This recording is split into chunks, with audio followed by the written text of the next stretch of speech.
Happy Wednesday. Happy hump day to everybody. Um, it's Voorhees Tiger Vision, 6 o'clock on Wednesdays. Y'all know what time it is. Y'all know how we do. Um, we got the Coach Huff in with us. Coach, how you doing? What's going on, man? Glad to be back on. Obviously I was out on the road last time we had the show. Shout out to my assistant coach James Williams for holding it down, doing a great job. But glad to be back on with the viewers and everybody to let them know what's going on with Voorhees basketball. Coach Jay held it down, man. He did a great job. You'd have Yes, been sir. proud, Coach. Um, hey, man, we got the Rook with us. Uh, the new guy with us, the new assistant, Austin Pickett. Austin, man, how you doing? Welcome to the show, man. What's good, y'all? What's good? Dre, how you doing, man? Doing good, man. Hey, now I will. Here's the rules of the house, Austin. The first time you visit, I'll make your plate. I'll bring you water. I'll bring you snacks, whatever you want, man. But after this, you family. You gotta go get your own food. All right. Sounds good. Coach Um, Huff, what up? What up, man? Hey, all is well. You already know what it is. Yes, sir. hey, Austin, just want to introduce you to the audience that may be watching, man. Just tell them a little bit about yourself and how you came to meet Coach Huff. Okay, I met Coach Huff in 2009. I was a freshman in high school at St. Francis High School, and I played JV and I played varsity for Coach Huff. Um, Coach, you already know it. We go way back. So Right. I think that was your first head coaching job, if I'm not mistaken, in high school, right? Third head coaching job, but that's the one that kind of everybody remembers. Okay, yeah. So what you're saying, Austin, is you were part of what helped put Coach Huff on the map. Is what you're saying. I was a part of the what helped put Coach Huff on the map because he won them two. He won that state championship. Was it two or one, Coach? One, and we lost one. Ah, that's right. Yeah. So the guys he won with Kobe, Kaiser, and Malik, that was 2 years after me. So yeah. Got you. It's always great to see. To me, it says a lot to have former players come back and want to work for their former head coach. It says a lot about a certain level of respect or that relationship. Tell us a little bit about what got you into coaching and what brought you to that decision. Okay. Well, what got me into coaching was really an opportunity that I couldn't turn down. Coach Huff, he means a lot to me. I hit him up one day last year, actually. I was just like thinking about him because something he said when I was a young player. He said, "Pain is weakness leaving the body," and that was something that has really stuck with me because I was hurt one day and I was just like, man, like I gotta remember what Coach Huff told me, like pain is weakness leaving the body, like. And so I just called him one day and he was just like, this is why I was still a player, actually. So I called him up. I was just like, yo, Coach, like, I just want to, tell you I appreciate you for what you told me. It's something that's stuck with me to this day. And he was just like, AP, I need you. I was just like, what's up? And he was like, I need you to come play for me. So this is a long story, man, but, I'm going to make it real quick. Like, long story short, I didn't have any more eligibility left. So I ended up coming up here to Voorhees, come from Alpharetta, Georgia. And yeah, so, he was just like, he put me on the coaching staff since I didn't have any more years to play, because the original plan was for me to play for Coach Huff my last year eligibility. But because I exhausted my years, I decided to move on into the coaching realm. And yeah, then the rest is kind of history. Coming in at a great time, Austin. You coming in at a great time, coming off a conference championship with the talent that's been brought in. Can't wait to see kind of your perspective and having a fresh set of eyes, especially from being that your playing career was just such a short time ago. Right. I feel like you may be able to give a really good perspective of what some of these young guys need to do to be successful playing for Huff. Have you been able to start having some conversations with the guys to say, hey, man, he really wants to see things like this? He said he really wants to see what like this? Letting them know certain things that Coach Huff really wants to see. Yeah, I was literally just talking to Trey, coach. He's our foreman. He gave me a nice little fade before I got over here. So shout out to Trey Frazier. I was just telling him, like what we're gonna be expected from him at the 4 spot this year. And as far as the guards go, I'm a guard. I played point guard, shooting guard, combo guard my whole life, and it's real easy to relate to those guys because I am one. I'm one of them. So it's just like it's easy when you're actually, somebody that they can coexist with and kind of look up to. He's been really good with our guys already. I know it's been just a short time, Dre, but he's been really good with our guys. And not just basketball stuff, like real life stuff, talking about where he's been in his college career, from being, one of the leading scorers at a Division II to transferring to another institution and for whatever reason not being as productive to what's expected when you're on the floor. But then also to what's expected when you're not on the floor, being the right kind of person so that you can access the things that God has given you the ability to do by doing the right thing. So AP has been real critical for us in that aspect. And then if you add to the fact that, I'm a little bit older than AP, so some things he can do I can't still do anymore. So when he's out there working with guys, it's a little bit different. Well, I appreciate that, man. Hey, Coach. Shout out Coach Williams too, man. Coach Jay. Huff, I feel like the development of the players just got a lot better. We already know what Coach O has been able to do, but like you said, now you got more young legs on that coaching staff that can really get out there on the floor and show players different things on the floor. I think we just got that much better. Correct. I agree. Coach, now we've had some time where guys have been getting after it. Mm-hmm. Summer workouts. When is the first day of official practice? Like when do we switch from workouts to practice? We passed that, man. We had day 12 today, man. All of these dates mixed in for me, so I can't like. I was talking to Kennesaw, and they're still in the workout period. Official practice hasn't started yet, so all of these dates are starting to run. It's crazy because next year the NAI is going to go kind of like to the NCAA model where everybody has to start at the same date. Everybody has to begin, or there's going to be a certain date you have to play your first game.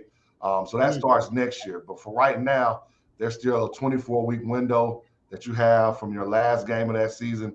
24 weeks before that, you can have your first practice. Obviously, with some in the NAI, it gives you time off, Thanksgiving and Christmas that you must take, or they ask you to take. And if you have that time off, those weeks don't count. So we're at practice number 12, man, and we continue to get better every day. We've had some highlights. We've had some times we had to get on them, but I think they're improving every day and getting better. That's awesome. We're really going to get into for people who are just joining the show today. If it's your first time, you're in for a treat because we're going to really get into some behind the scenes, really some chalk talk, some cloth talk that aren't just your typical team updates on this show. So you're definitely in for a treat. Any coach, anybody that is a builder or entrepreneur, I think you're going to be I think you're going to be blessed by this show. So, but while we're talking about practice, Coach, we got an open practice coming up. Let's tell folks what they may be up for. And we just want to invite all coaches, at our level, we are a little bit more open in NCAA. So if they want to bring a player to see what it's like, what NAIA practice is like, they can bring them on October 23rd. And they're just going to see us go live. They're going to see us practice. And then after practice, they'll be able to ask questions to myself and my staff. And we're really excited about that, man. It's an opportunity for them to see what we're about here at Voorhees, not just what they see during game days. They get to see how we compete in practice, because I don't think anybody understands how hard our guys compete. And that's not saying anybody else in the nation doesn't compete as hard. But if you come to watch our practice and you see when we have 3 different teams, and on any given day, any one of those 3 teams can win and bust the other team, and how hard they compete with each other, and knowing when they lose, there's a consequence for it, that's something that has to be seen live. That's something a high school coach or a high school player has to know what it means to take that next step to play college basketball. All that's very important. And that's just the competing aspect. That's not the aspect of I've got to learn what I'm supposed to do defensively and offensively. That's just competing, and bringing the four daily vitamin E's that we talk about all the time: energy, effort, enthusiasm, and execution. Like they've got to bring those four things every day. That's a great opportunity. One thing that I noticed, and Austin, I'm pretty sure you noticed too, the practice time is from 11 until 1 p.m. When normally a coach Huff practice is before the chickens get up in the morning, 6 o'clock in the morning. You guys are on the floor sweating. Austin, what was it like, or was there adjustment for you adjusting to those early morning practices with Huff? Uh, no. This is something Coach Huff's been doing for years. So I remember when we was doing preseason stuff at St. Francis, we'd be getting up at the same time. So this is something I knew coming into that. Okay, I got to prepare myself mentally that I got to get up early. And honestly, I like it because it gives you like some type of motivation to just go hard for the day. And it really it's something that you got to set your mind for the day before. Got to set your alarm. We've had some guys, hey, I won't even touch on that because they don't. I don't want to say no names, but they know who they are, and they know that they're not going to do that again. So because it's rough. Let's just say it's rough. If you don't show up on time. Hey, Coach, we talked about that. On time is 15 minutes early. You guys 5:45. Guys are stretching and getting ready to get to it. Coach, what is it about those early morning practices that just set the tone for you to why it's been a staple in your career?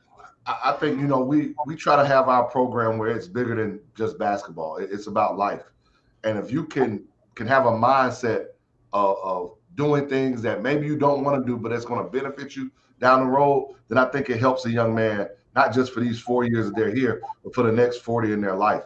So waking up at 6, probably 5:30 or whatever time they wake up to make sure they're here on time. I think it just sets the tone for the day. Like I've got to be 1% better every day. And if you can set that tone at 5:30, 5:45, 6 o'clock in the morning, then you can set the tone for the rest of your day. Whether you're going to class, whether it means individuals that we may have throughout the day. We have 3 different groups, 9, 11, and 4. Whether it's weights, when we have weights from 7 to 8 at night. If it's going to study hall, it sets the tone for the rest of your day. And then the flip side of that is it also tells you if I'm up that early, it's not saying other people don't work because every program in America is working, whatever time they're having practice. But if I'm going to work now, it allows me time on the back end to get what I need done. We don't have the benefit of a Division I or Division II or even some other NAIAs who can block off time in the middle of the day where everybody doesn't have a class at that time. So instead of going late at night when they need to be studying, let's go in the morning. Let's get it done. Let's knock it out. And our guys have been receptive to it. We started it last year when I first got here. Obviously, we had some wiggle room with it, with only having athletes on campus, and really their classes were online, so it was a little bit easier. But this year, we're in for it the whole time. Other than a couple of times during midterm exam week and some times when we get back from the road. But otherwise, we're at 6 a.m. in the morning, and the guys have embraced it. They come every day ready to go. They know they're going to hear Coach Jay joking around a little bit to make sure they woke up. They know AP and Coach Jay going to be playing some music, whether it's what they want to hear, whether it's something that's our era, it doesn't matter. But we going to get them going, and they get going. They get after it. I think you just brought up an important part that people may not realize. The music that's being played in the gym is important to how the day is going to go. Coach AP, do you balance it between what the players want to hear and what you think Coach Huff and Coach Jay are going to want to hear? Because there is a gap. Yeah, definitely. I try to keep everybody happy. Today, I allotted the role to somebody else, our manager, Jamori Cunningham. I just honestly, I started just want to focus on the guys and not, have to worry about the music. So I'm just like, hey man, can you take care of this today? Because I want to be locked in with the guys. I don't be on my watch controlling the songs, you know, because I'll be hearing sometimes the players be like, man, who playing that? Like, I ain't trying to hear that. You know what I'm saying? I'm trying to focus on like if somebody's jump shot is off or something like that. So Right. yeah. Coach, have you Huff, have you been able to pick up a few new artists or songs that maybe you didn't know about that your players are listening to, and have you also been able to put them onto some things that can help them musically as well? You know, obviously they just now learning about the locks and Jadakiss and all that stuff. So that's something that, you know, to put them on. But every day they'll put me on something I've never heard before, right? So sometimes I'm like, man, who is that? And what is this? And then sometimes I'm like, oh, I can rock with that. I can ride to that, you know. So it's good. Like one day we kind of went, I don't want to call it old school, but it was kind of, you know, me and Coach J's era. And I don't know. They were kind of like, well, what is this? You know, we playing a little, you know, Young Jeezy back when he was with what was the group he was with? God, it was on P Diddy's label, but I can't remember the name of the group. But we were I playing know that. what you're talking about. Yeah, Boys in the Hood. Boys in the Hood, and they were kind of like, now what is this? You know, now you got a few of them that's from Atlanta. They kind of know if you hear Jeezy, but some of them like, man, I don't know what this is. You gotta realize these guys is born in the 2000s, man. You know, I know, man. Our current music is old school to Yes, them, right? It's crazy. But Coach, they haven't heard real old school. They haven't walked in the gym and Al Green is blaring. Nah, they haven't heard that yet. Earth, Wind, and Fire is which would be a good workout, I think, if they gave it an opportunity. But you know, they gotta. I think that is important. You got to get the juices flowing mentally. You got to be there. You got to kind of get amped up. I think that's a great part of practice. But while we're talking about energy, let's talk about this graphic here, which I thought was so great. Man, that's just it's a great graphic that we have, that just effort and courage are not enough without purpose and direction. And so when you think about your culture, your program, it's not just enough to give the effort. It's not just to have the courage, but you got to have some passion behind it. You got to, you know, to wake up and be at practice every day at 6 a.m. There's got to be some passion and purpose behind it. Like you can't just say, oh, I guess I'm gonna get this a try for 4 years. You got to really want to do this. I mean, not just as a player, like as a coach. Like, so for myself, like AP will tell you, I'm always the first person here. I'm up at 4:30. I'm probably opening the gym at 5, between 5 and 5:15, and Zeke is right behind me. You know, like he's right behind me trying to get in that extra work to be that early, and that means you have to have some passion and some purpose for this thing. It's not just how much the effort and courage you're gonna have, and I think all our guys have that, man. Because you know we tell people like we don't have all the fancy facilities or all the extra stuff that other places may have.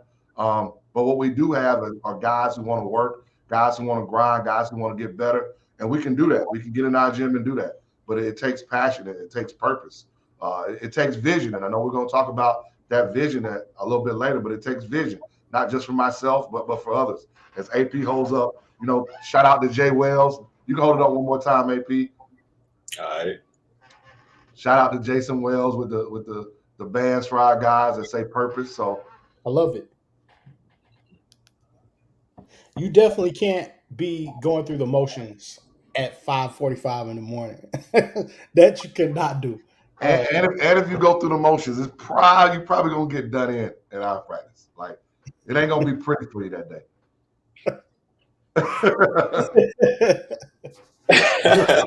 We got a dude on the team, Drake Keyshawn, man. That dude balances crazy. You got to come check him out, man. I've seen a couple of clips. Yeah. But definitely. I think I'm penciled in for homecoming. Y'all homecoming is the day before my birthday.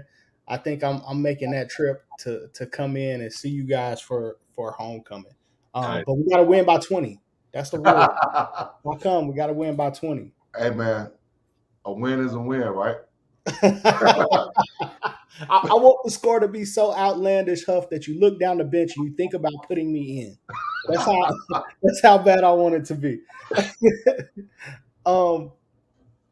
But coach, I want to get into some of this, and Austin, I think this will be great for you as well.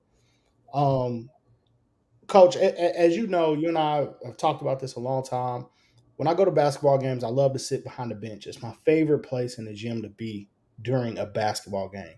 It's behind one of the benches for the team, and I've done that for years and years and years because I feel like it is one of the greatest ways to kind of study and learn from a coach because you may not necessarily learn X's and O's and all that stuff. It's not about trying to steal a play. It's about understanding how to manage your program in the heat of the battle, how to talk to your players. I study how coaches talk to their assistants. How do they talk to the managers? What's everybody else doing on the bench? Are guys just sitting there, or are the assistant coaches working? And if they're working, what are they doing? It's my way to study um, a corporation because that's what a basketball team is a company, and at the head of that company, the CEO of that company is the head coach. um that is oftentimes, especially for African American coaches, is something that during the interview process and a lot of times is used against them um when it comes to getting to the next level or getting the next job or getting that promotion that they were looking for. You've got an amazing opportunity here at Voorhees and wanted to talk about a little bit about leadership and some of the things that you've learned while being that CEO uh, of a program. So, Coach, I want to just start here. Um, any kind of opening remarks about lessons learned or some of the big lessons that you learned in your first season as head coach at Voorhees? Probably the first lesson is that as much as you plan, there's always going to be something that comes up, and you've got to be okay with that.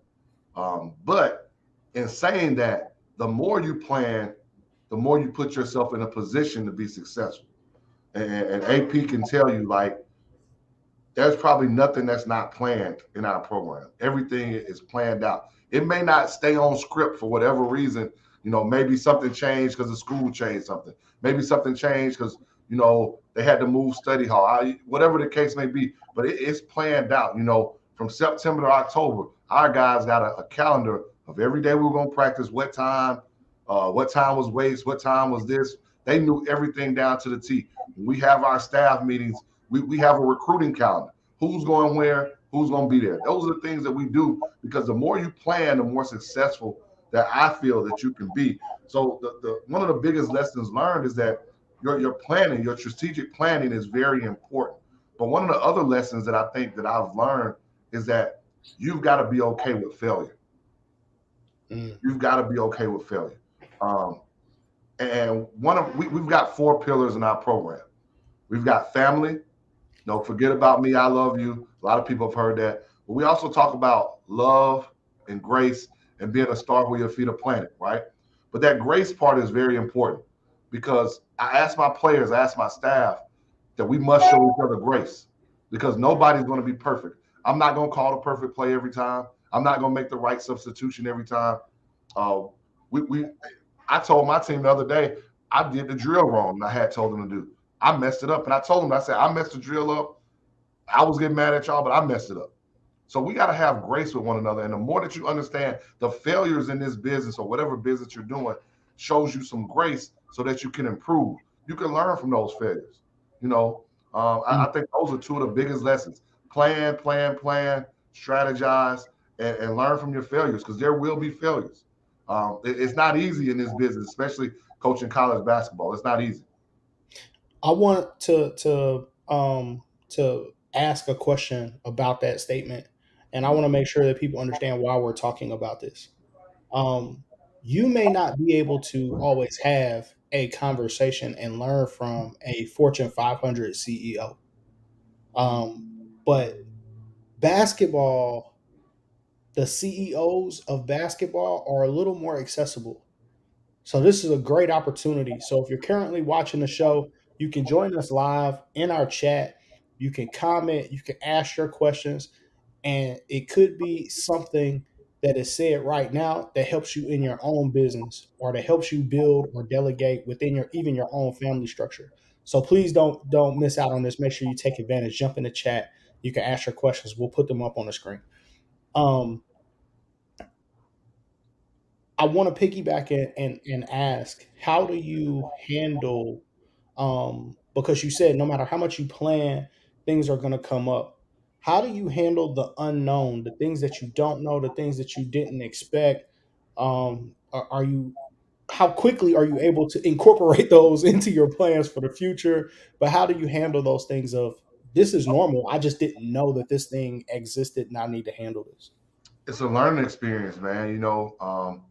Even from last year to this year, there are things that we weren't able to experience last year because everybody wasn't on campus. We didn't have certain things that this year, for instance, I'll just use coordination. Well, number one, we weren't playing in the beginning part. We didn't play till January. So I didn't have to worry about coordination. Well, this year we had to worry about coordination, and coordination takes up our gym for 3 days in the middle of practice. So what are we going to do? Well, we get to practice in the morning because they don't set up at 6 a.m. I mean, nobody else is there. But what are we going to do for the next 2 days? Well, we got to find a gym somewhere around town that we can go use. That's something that's a learn on the spot thing. So now, future reference, coordination comes. I got to make sure early we have a gym. Things like that are things that can come up, at certain times that maybe you weren't aware of. And especially for guys in their first few years of a program at a school, there are things you just may not know, that you have no idea what's going on.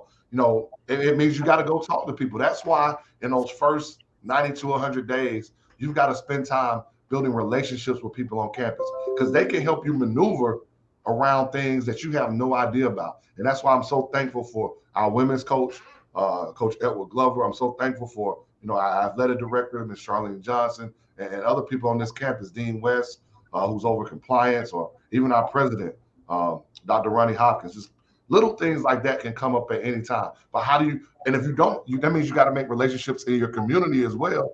Because if you don't have that relationship, then what happens? You don't have anywhere to go, right? For sure. I'm going to ask you both a question that I think is vital and important. And AP, I'll start with you, and then Huff, I'll ask you the same question. What is your preferred method for tracking the tasks that belong to you that need to get done? Is it, hey, my memory is great, I got it in my head, I put it in my phone, calendar, write it down? What's your preferred method of tracking things that belong to you? Definitely the reminders app feature on the iPhone. And shout out to Coach Jay once again. Jay, you need to get your iPhone, man, because it's not where it's at, bro. If you're still watching this, get you an iPhone, because Coach Jay tells me a lot of things, and the way I keep track of that is through the reminders app on the iPhone, for sure. So it's hard to keep track of things all in your mental, when you got 20 things, 30 things coming at you at once, so, and we have like a ladder of how, certain things get to Coach Huff. It kind of goes from I'm at the bottom. I just got here. I'm cool with that. You know what I'm saying? So it's just like, starts with me, and then Coach O, and then Coach J, and then Coach Huff. So, for the managers, they have to report to me, you know what I'm saying? And yeah, so I just tie everything back together. Yeah, definitely the reminders and the iPhone. So yeah. Good stuff. Coach Huff, same question about how do you handle and not just things that belong to you, because you have to track things that belong to everyone. So Right. what's your preferred method of handling or tracking tasks? Man, I'm still old school, so I'm gonna have a stuffy little notebook. So I'm gonna write it down, so I don't forget it. But a lot of times, if I'm not writing it down, it goes in my notes. That's in my cell phone, man, and I look at those things because I try to take time every day to go on my runs. AP knows this. I try to get some miles in every day. So during that time with my mileage, I'm looking at my miles. I'm like, all right, what needs to get done today? What did I put in my notes? What's in my calendar? What has to be done today? And you try to prioritize those things through your notes and through that. There's some things I'm gonna always remember. Like I'm going to always remember what time practice is the next day. I don't care. Like I don't have to remind me. I know when practice is. I know when we got a game. I know all that kind of stuff. But there are other things that I have to be okay. Travel needs to be in by this date. You know, I got to make sure I send this email to this person that covers whatever the case may be. We got to make sure our huddle camera is up. So I got to remind Coach Jay when the Ethernet cord, when they're going to hook up the internet to our huddle camera. Little things that you have to remind yourself. And then you got to prioritize those things. Like what's of vital importance at the moment, and then what can be pushed down to later in the day. There's something, and then you got to realize that if your boss calls, that could push everything back. Right. So it's one of those things that I think it's hard for people who are not in this business to understand that we don't have a set time to start and a set time to end. Like there's some days it may only consist of 3 hours. There are other days it consists of 18 hours. I mean, AP is new to this, but he's been on that road where we've had practice in the morning. He's got to get on the road and go recruit, and he's got to turn right back around and get back here for practice at 6 a.m. the next day. Like it's I don't like using the word grind per se, but it goes back to that purpose and passion that we talked about. That's huge. That's huge. Coach, how do you determine when it comes to everything that a head coach has to be concerned about? Um, your APR, are guys going to class like they're supposed to? The grades are coming in. Are they hanging out at hours where they shouldn't be? Uniforms, travel, where we're eating at, all these different kind of things are tasks that need to be handled under your care, under your program. How do you decide between the things that you're going to handle yourself versus what things that you can pass to Coach J or Coach O or the AP and anyone else on your staff? Man, that's a great question, man. So I'm going to start with something. I'm going to go back to one of your previous questions about what a lesson learned. And another lesson learned is that you've got to always keep learning. And I don't care where you are in this business, how many years you've been in it, what you've done, what you've accomplished. If you're not constantly learning, then you're going to be behind and you're going to miss something out. So I say that because Will Wade, who's the head coach at LSU, I heard him speak one time, and he says assistant coaches need to be a head coach of their area. And that always stuck with me. Like, it stuck with me like, you've got to make sure assistant coaches are head coaches of whatever area you give them. So for me, that's the only way I allow my assistant coaches to grow. Like, I'm going to give them what I need to give them, and I'm going to let them handle it. We'll discuss it in our staff meetings, but I'm not going behind them to say, hey, did that get done? If they need to discuss it, like, hey, this needs to be done by this date, we'll discuss it in a meeting. I may ask them where we are, but I'm not following behind them now to say, oh, I got to make sure Coach J or Coach AP or Coach O gets this done. For instance, Coach O handles our weight program. We don't have a strength and conditioning coach. Like, I don't tell our O to say, hey, I want to make sure this gets done. I told them before the season, we need to improve in these 3 areas. I know you can do it, get it done. Let's see the improvement. What have I seen from the time we got the guys back on campus, the off-season program, to the time we got the guys back on campus? I see improvement in little things from guys, especially the guys from the previous year. We talked about Keyshawn. I seen the improvement of watching him as a high school senior last year and where his athleticism was before to where it is now.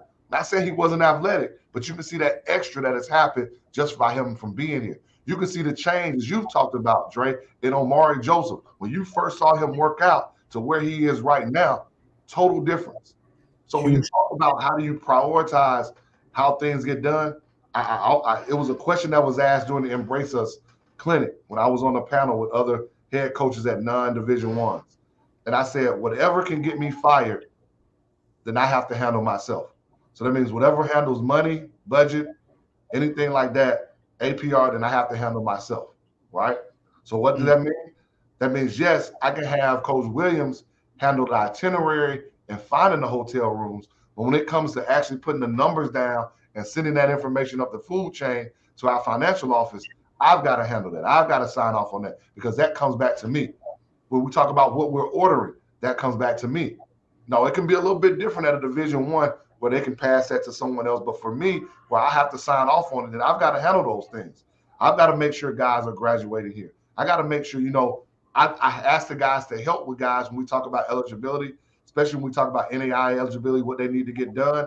But in turn, I'm the person that's going on the site saying, hey, this isn't done yet. Can we make sure it happens? Because ultimately it's going to fall on me, right? But again, it's about making guys head coaches of their areas. Coach Jay is over recruiting. Just like AP said, he's over our managers right now, but he gets out and recruit. So those guys have to tell Coach Jay, like, hey, I saw this kid. I think we should get him on campus. I think we need to begin recruiting him. He begins that process and he relays it to me. Coach O handles all our player development stuff, right? So he comes to me and I may say, Coach, I think we want to add this, but I allow him to do it. So it's all about how you delegate, because if you try to do it all yourself, you're gonna get worn out. You're gonna be spazzed out, worn out, and you won't be any good for the players. You won't be any good for the program. No doubt. That's Coach. AP. I want to make sure I ask you this question too. How does it help you, or make you feel when there is that level of trust that says, "Hey, this is the area we want you to tackle," and then you're expected to kind of tackle it? Are you? Is it intimidating at first, or do you feel a little more at ease because they kind of gave you the trust to handle it the way you see fit? Yeah, it's just like that. Really, it's a little intimidating at first, and then it's like it's a little at ease. It sinks in. It's like, okay, these guys, they see something in me. They trust me for a reason. So I wonder, what that reason is. I think about it, I ponder on it, and I try to attack on what they want me to accomplish. So, for example, with recruiting, I was just at Georgia Highlands College. This past weekend, Coach Huff told me, the guys that he wanted keep an eye on, and I try to look out for those guys, and yeah, so write some notes down so I can come back and deliver them in the coaches meeting. So yeah, that's kind of how it goes, the process. And what I'll say is for all those people who are out there, it's not just, you've got to do a little extra too. So yes, I gave AP some guys, hey, look at these guys. But what AP has done and he's learned is that I'm not just going to do just what Coach Huff says. I'm going to do a little bit extra. So he brings back a couple more names, like, Coach, I saw this guy. Maybe it's somebody we want to look at too, or he's always up. Like, we may say, man, we need to get to this school. I don't know how we'll do it. The AP will go, Coach, I'll do it. I'll make it work. And those kind of things matter, because anybody knows in this business, that's what any coach wants. They want guys on their staff who are hungry, who want to do more. Because I want all these guys, if this is what they want to do, I want them to become head coaches, wherever that may be, whether it's at this level or higher level, whether it's at high school, it doesn't matter to me. But I just want them to become head coaches if that's in the cards for them. That's an awesome experience, and that's not something that you find everywhere. There are a lot of people who want to keep guys at a certain level. So that's an awesome experience. Let's talk about recruiting for a little bit, because it's such it can turn into the lifeblood of a program. I equate it to running a business, almost like the hiring and firing of employees when you bring them in, right? You're only as good as the talent that you're able to hire into your organization or bring into your organization. So, Coach, I want to talk about how you handle bringing in staff, and also when it comes to recruiting and some of the things that you're looking for, not just on the floor basketball skills, but I'm talking about the intangible things that you're looking for to bring people into your organization. Man, those intangibles starts with work ethic. Like, how hard is a player going to work? How hard is a staff member going to work? And I use this as an example for two reasons. Number one, I work for a great person named Mark Byington at Georgia Southern, who told me that famous saying, find a way. You got to find a way to get things done. Don't give me the excuse of why it can't happen. Go find a way to get it done. So that's our mindset here at Voorhees, whether it's our players or our staff. We got to find a way to get it done. Don't tell me we're in little old Denmark. Don't tell me our facility isn't the same as some other facility. We're going to get it done. So once we look at that work ethic, we look at their character, because those two things matter to me because of where we are. And I think so because there's not a lot to do in Denmark. Not a shot at Denmark. It's just not a lot to do. But what you can do is get in the gym. but you're also going to have a lot of time to yourself. So what is your character that I won't have to worry about you when it is 12 o'clock at night? That you're not out doing something that you're not supposed to do. That I won't get a call from the chief on campus that says, Coach, your guys are out here wilding out. Those things matter, your work ethic and your character. And then I also like winners, man. You look at guys on our team. You look at Trey Frazier, state champion. You look at, Division I transfer Khalil Cuffey, state champion. You look at guys like Keyshawn Fleeton. He had won 23 games, right? You look at Zach White, state champion from Rickers High School in Tallahassee, Florida. Those things matter, man. I think those things matter for us. Those are intangibles that have nothing to do about the other things that we like, your length, your athleticism, skill set, shooting ability. Are you a monster playmaker? That has nothing to do with that. But those things matter. I'm out recruiting yesterday at a fall league at Cardinal Newman High School in Columbia, South Carolina. And I'm looking at those things. What's your body language like when the play doesn't go right? Are you sprinting back on defense? Like, we've got guys on our team who can make the worst play on one end, and the next thing you'll see, they're sprinting back to get back on defense to make a play to stop it. I remember it was probably, I think, AP, you may remember this, Big Omari had a turnover on one end. Yep. The next thing I know, he was knocking the ball out the hand of the guard trying to go score on the other end. Now, you're talking about a 5-man doing that to a guard. That's all about your work ethic and your character, how bad you want it. Has nothing to do about how talented you are at all. Do those intangibles you feel like is that what makes winners Yes. ultimately? Yes. Got And when you talk about staff, I want guys who are willing to work. Coach Jay just put in the chat. He's on the roll right now recruiting, or Coach O, the time he spends in the gym, or AP. Like, I want guys who are hungry to be better, who are hungry to do the little extra, because I want guys who kind of had the same work ethic that I had, when I was rising up in this business. And I tell people the story all the time is that I was to work to my way to become a high school head coach. It started at being a head JV boys and girls basketball coach at the same school, as well as a varsity assistant of the girls and the boys. So you're talking about on a Friday night, I got to be the head coach at 4 o'clock, the head coach at 5:30, be the head assistant at what's that, 7 o'clock, and then the head assistant again at 8:30. And then turn around and do it again on a Saturday, because a lot of times you play Friday, Saturday. Not to mention I was teaching classes, not to mention I was assistant football coach. So when you talk about that grind, when you talk about how hard do you want to you want to make it, I want guys like that who just want to work just as hard. Guys who are willing to give up of themselves to make it in this business. And I talk about it all the time. I love that team that AP's talking about. I left that team after winning the state championship to take a pay cut to follow my passion at Georgia Southern to be a director of ops, where I couldn't even get on the floor.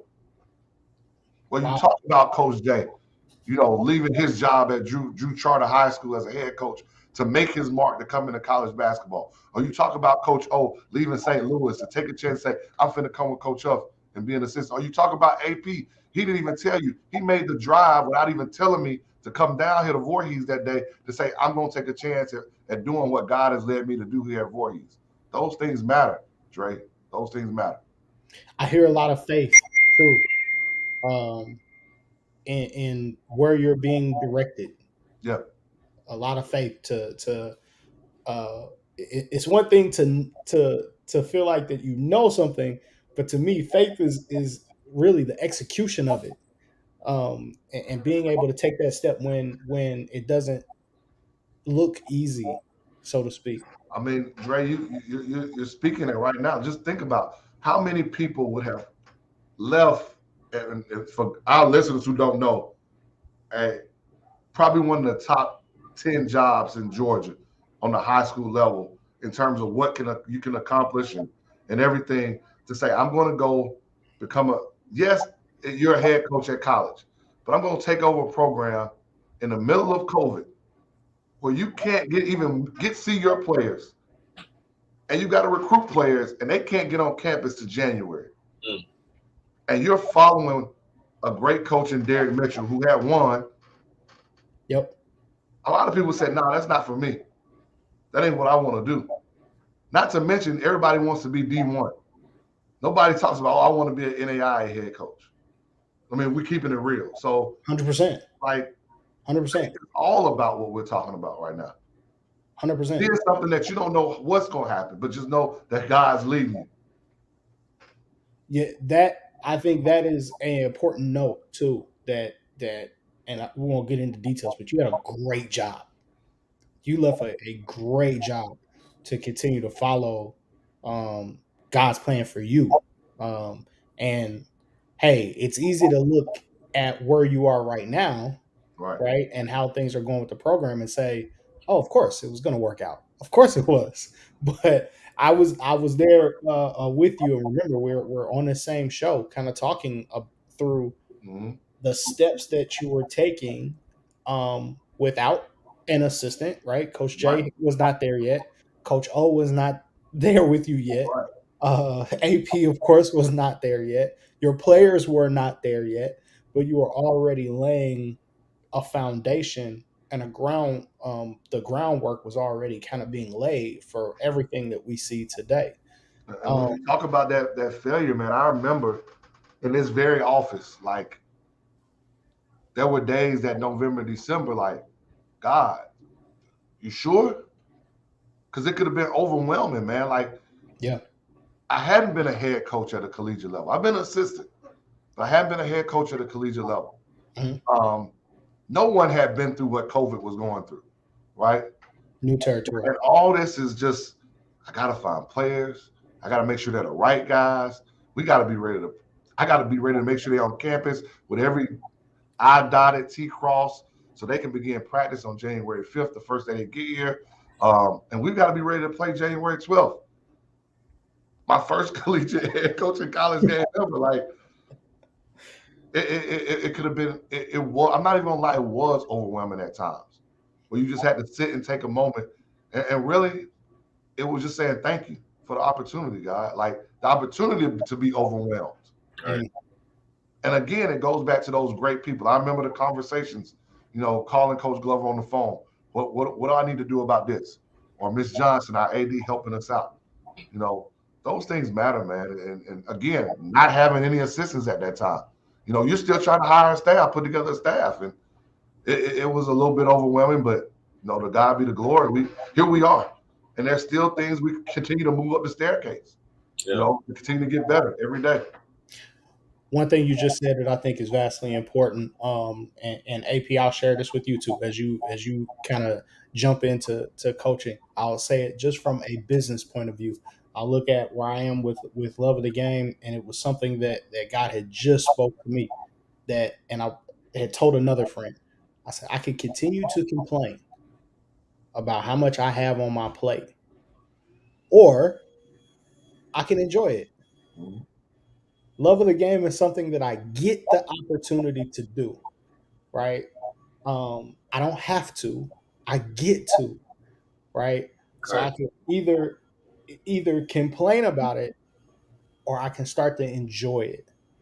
And I've already seen benefits, Huff. Yeah, Without us having that conversation, I've seen huge benefits, and I think and been able to see some things yeah, over the last couple of weeks because just that change in mindset that I get to do this, yeah, right? I can always choose to go do something else if I want to, but I get to do this every day, and learning to be excited about what it is I have the opportunity to do really changed a lot for me. yes, Changed a lot. I know it sounds cliche-ish and all that stuff, but I'm telling you, it really makes a big difference. right. True. Big difference. Um, Coach, I want to talk about your plan of attack. Mhm. We've kind of talked about different tasks, overarching, how you handle the program, but I want to take people back to some of those overwhelming moments because I feel like it can help so many different people. That here you are, like you said, uh, here you are, November, December, and you're putting a plan together for your team to come back to campus in January, right? There's recruiting that has to take place. You have to make sure that everybody's going to get tested and that there's a plan for that. There's housing situations that you have to take care of. All the while, you also have to put a plan in for, hey, when they come back, I only get this many practices before we have to go play, right? What do I teach first? What do I teach second? Are we going to run this out of bounds play? How are we going to build to where we look cohesive? Because wins and losses matter, no matter how much time you get to prepare for them. How did you put together that plan of attack, and how did you prioritize? Because at that moment, it wasn't about what you knew or didn't know. It was what did you have time to get accomplished, and understanding how to do what when. What was your game plan of how you looked at that, and how did you prioritize those tasks to really put something together? Because your guys look really good early. It the first two things I wanted to do was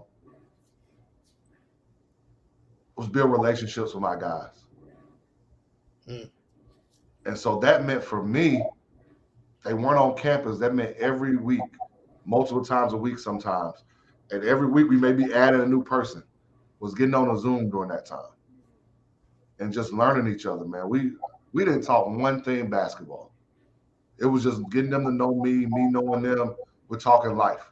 And I think that really mattered at that moment, because then through that, we could talk about things they needed to get done, because now I built that relationship with them. Hey, make sure you have your physical, make sure you have this. The second thing is I wanted people in South Carolina. I wanted our bread basket, as we call it. And what I mean by bread basket, who borders the state of South Carolina? Georgia, North Carolina, a little bit of Tennessee. Do those four states know who Voorhees are? And so I spent time through my first 2 months. When we didn't have a game to worry about, I didn't have a practice. I spent a lot of time getting out, talking to coaches, going to practices, going to games, making sure they knew what that VC stood for, what Voorhees College was, who we were.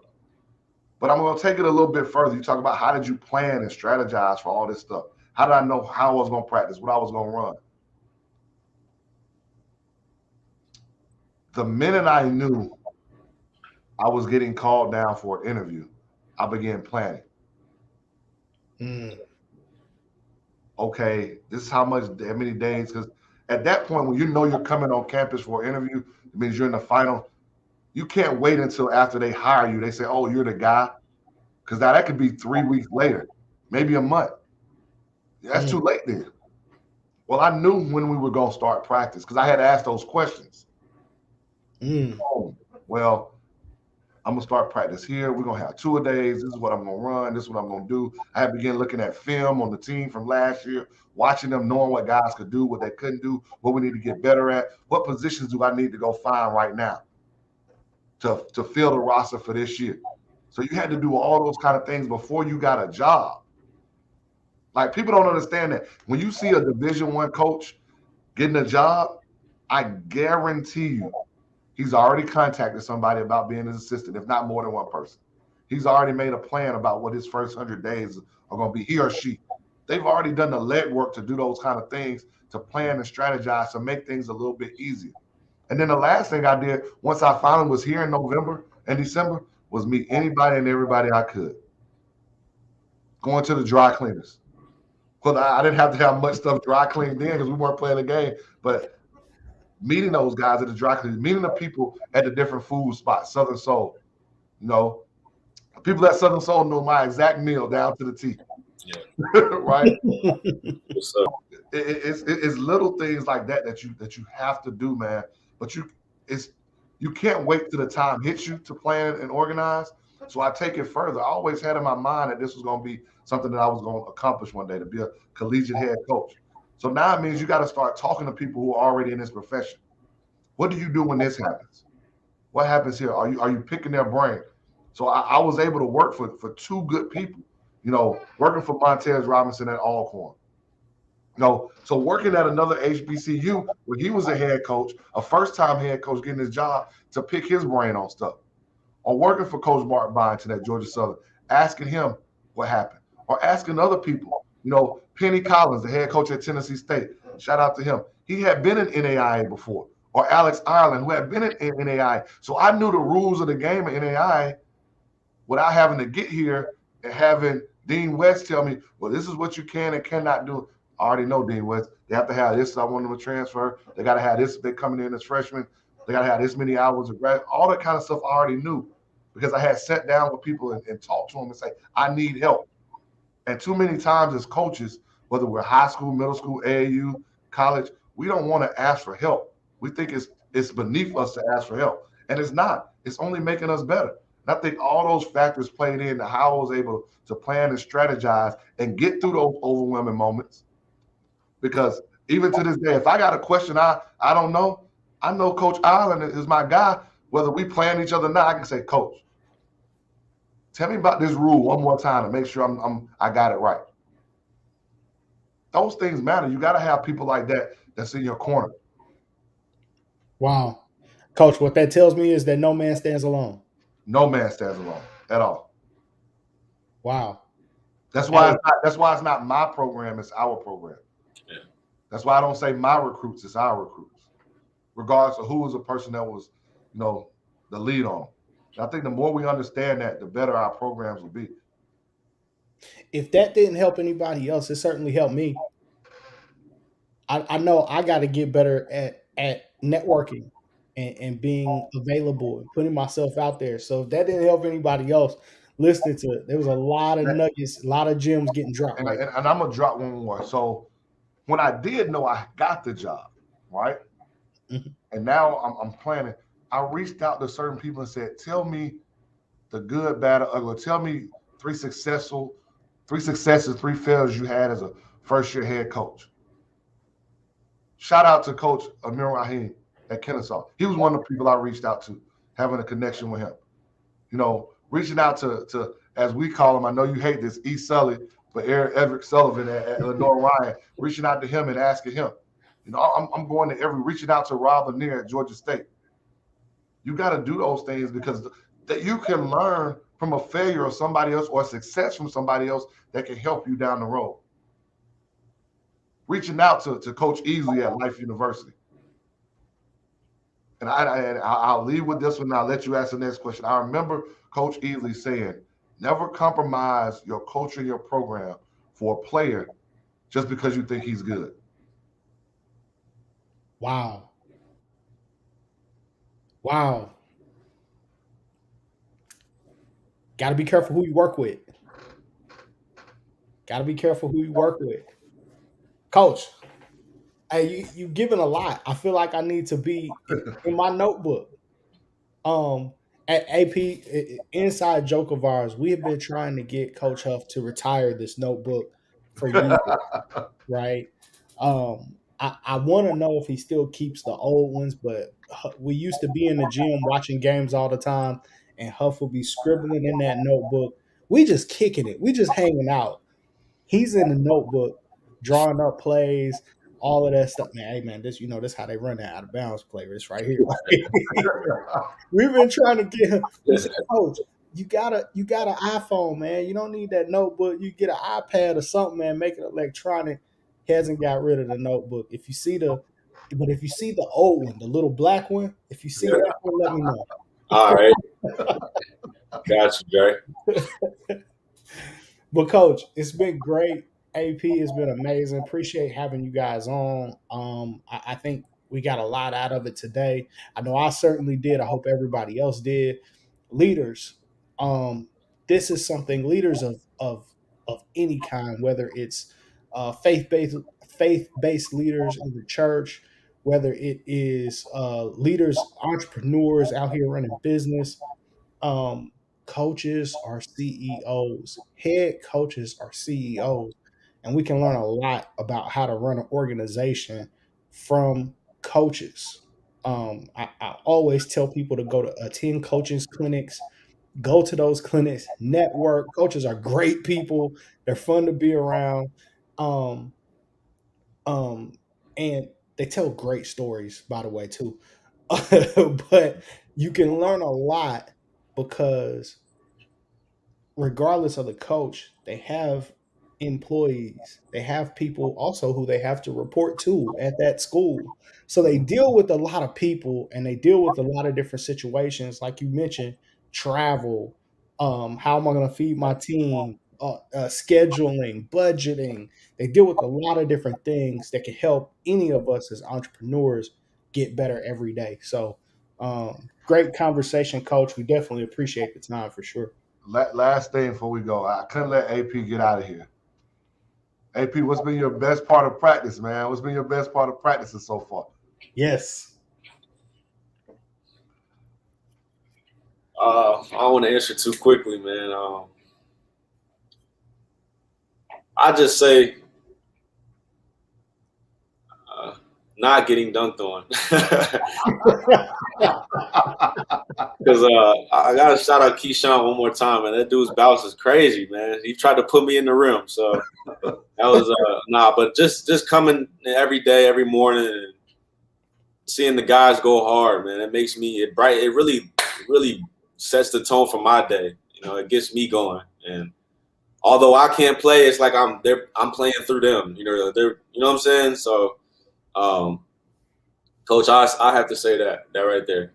I will leave with this, since we mentioned Keyshawn. Keyshawn dunked on one of our guys so good that he made that guy say later on in practice, "Oh, I got to get somebody else because they say I ain't gonna be the person they're gonna be talking about." Right. Yeah. I love it. I love it. Guys, I can't wait to get to Denmark and be able to watch you guys in action. I know I'll have some opportunities to watch you up here in Georgia as well, so it's going to be great. Like fans back in the arena, so I'm looking forward to seeing you guys out there. Appreciate it. Look forward to seeing all the Tiger alum and Tiger fans out. The different places we'll be, whether it's Georgia, whether it's Florida, where, doesn't matter. Alabama, we'd love to see you out. Love to see you come support these young men who are busting their tails to be conference champions and more, even again. That's right. Repeat. We're gonna do it again. This time we're headed to the national tournament for sure.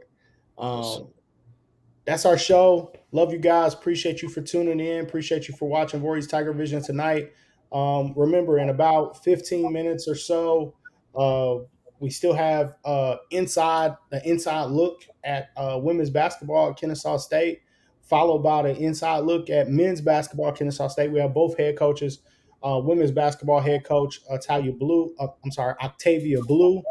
Um, will head up for the women's basketball, and then on the men's side, head coach Amir Abdul Rahim gives us an inside look at his program. So definitely stick with us. If you guys are on YouTube, make sure to go check out the premiere of both of those specials. So Two until great then, coaches right there. Two great coaches. for sure, it was a lot of fun. Until then, we'll see you guys next week. Hey, shout out to my family. Shout out to Jar, fiance, Afton. Y'all know what's going on, man. Voorhees basketball. We in this thing. Yes, indeed. Yes, indeed.